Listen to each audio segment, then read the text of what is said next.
This, part 2 of my Christian response to the movie Religulous, starring Bill Maher, where he asks questions and everyone goes, "Oh crap, I can't answer your questions, I'm gonna be an atheist now." Yes, this is part 2. It's kind of like, I don't know, Star Wars or something. If you just go in cold and you watch the second one, I mean, you can be entertained by it and appreciate it really, but like you're just going to be asking questions the whole time, like why are they like that? Why do they hate each other and blah blah blah. Really, you should just watch the first one first. But let's get on with it. Outside of the Vatican, Bill interviews a what I would call a maverick priest who points out that there was a list compiled of the saints that the Catholic people pray to in their times of need, and Jesus of Nazareth turned out to be sixth on this list, and that is indeed a telling tale of the state of Christianity today. It's less about Jesus and more about this church establishment BS, and everyone's buying into that. And of course, that's not Christianity's problem. That's people being stupid about it problem. And it is a problem, but it certainly doesn't invalidate the religion. It just invalidates people at large and a big number of the believers, of course. And of course, they have their problems. I'm certainly going to be the first to admit this, or at least the third. Bill Maher asks why God doesn't kill Satan right now, and the quick answer is freedom of choice, right to dissent, blah blah blah, we need to make our own choices. On the subject of miracles, an interviewee told Bill that someone witnessing to him told him to stick a cup out of the window and pray for rain as proof for God's existence, and he did this, and sure enough, it rained within like a 10-second window, started pouring. Now, I think that if that's true, that's amazing. But Bill wasn't impressed. This is purely subjective, in my opinion, but I'm impressed by that. At one point, Bill is talking to this Jesus impersonator who works at this Bible landy place, and he's actually a very cool guy. He was very awesome. I assume I would probably get along with him in real life, and he had an awesome analogy for the Trinity, even though that's not in the Bible, and if you want to believe in the Trinity, whatever. But he had an awesome analogy for the Trinity that God is like water.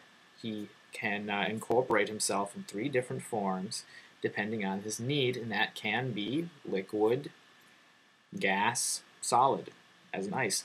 And Bill Maher was blown away by this analogy at first because it was awesome. And then he cuts in with some clip shot a day later of him in a car going, you know what, actually that was bullshit. I realize that now. But at the time I was blown away by it. And that is just dumb, Bill, because you've not refuted it in any way. You're basically just returned to your former ignorance in the same way that many of the people you interviewed probably did a day after you poked holes in their theology. A brief zeitgeist-like argument is made in the movie in which it is pointed out that the Jesus story is not original and parallels are drawn to other earlier stories, and I will not refute those in this video, but I will point to videos that do. So watch those, because too long for this video. There's also a section about the already debunked retarded theory that theism is somehow mind disorder, and they never really conclude anything on it. It's just him talking to a guy in a train station, and I thought it was maybe going to go somewhere conclusive, but it didn't. However, the point is made that when you pray and you ask God to give you guidance, the voice you hear in return is not God's voice, but your own. And I personally think that that's actually probably true. Like, when because it's so easy to be like, here's a good boy, do whatever you want to do.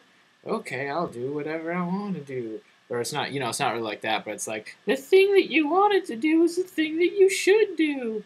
I mean, that's just too easy to do. So that's why, on the occasions that I pray, that is not the kind of guidance I am looking for. In fact, it's usually not guidance at all. to be honest with you.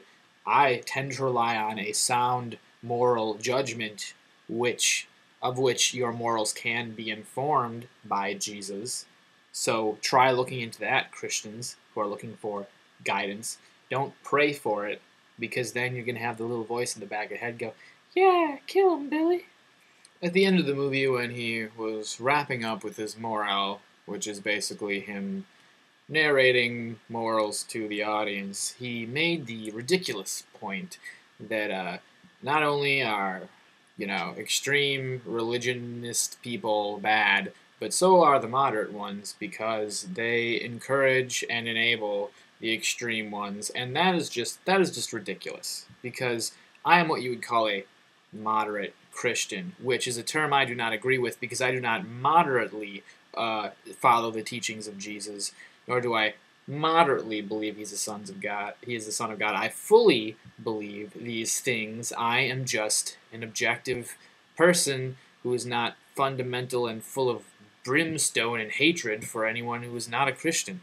But he makes the point that that moderate Christians and other people of other religions enable these extremists, and that's simply not true, because moderate people have the choice to speak out against extremism and to prevent extremism in their religion in the future. And extremism can be born of any kind of ideology, like nationalism or patriotism and other things that don't have to do with countries, philosophies and stuff. It doesn't have to be a religion. Trust me, people will find an excuse to do bad things and to justify their behaviors. If it's not through religion, it will be through something else. And at the end of the movie, I came to realize that what this movie is, it represents one of the more logical reactions to extremism and religion as to how it is evolved in its very irrational form. And this is going to continue to happen, and either two things will happen as a result. Religion will die out as people realize its believers are not very logical or consistent or morally sound or what have you.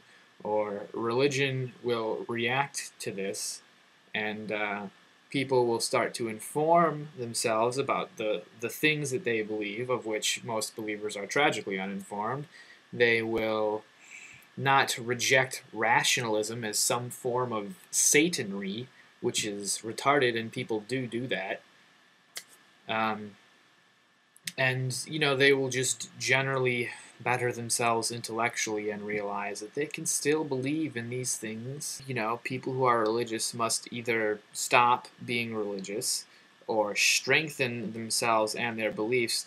The biggest problem, I think, is that people are uninformed about their beliefs, so they are very susceptible to the kinds of intellectual rebuttals and pokings that this movie has in it.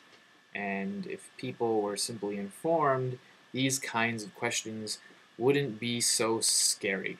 So, final note to you, Bill Maher.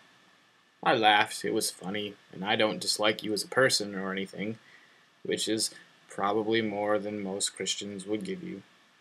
But I was not impressed by the intellectual fashion in which you took on religious belief in general, because it was not very factual. It was mostly philosophical and can be refuted. Your facts were debatable, as pointed out with the historical evidence thing and the historical Jesus and Jesus existing thing, type things like that. These things are not popular opinions even among experts, and yet here you are touting them. And so I was just not impressed. Not impressed at your attempt to debunk religion once and for all, or at least that probably wasn't your intention, and it's a good thing it probably wasn't, because you didn't. But, you're funny. I'd probably get along with you. But, I would not be afraid to debate you, and I'm just some guy on YouTube. But, having studied these things at length for some years now, your knowledge was lacking. What was clear to me is that while you were smarter than most of the religious people, you still didn't know the facts that truly informed religious people could have responded to you with, and it is entirely too bad that you did not run into any of those people or me. Of course, you could not use me in your documentary because I would have invalidated the entire thing. If you're a Christian, I have one final words for you. Some final words. It's very important that you do not protest this movie. You make everyone look retarded when you're like, yeah, freedom of speech unless you're criticizing us.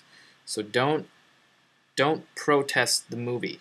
In fact, you should see it, because if your faith cannot stand up to a couple of questions, then your faith sucks, and you have no intellectual fortitude concerning the facts involved in your faith, and you need to educate yourself about your faith. And for the love of God, people, be tolerant of other people.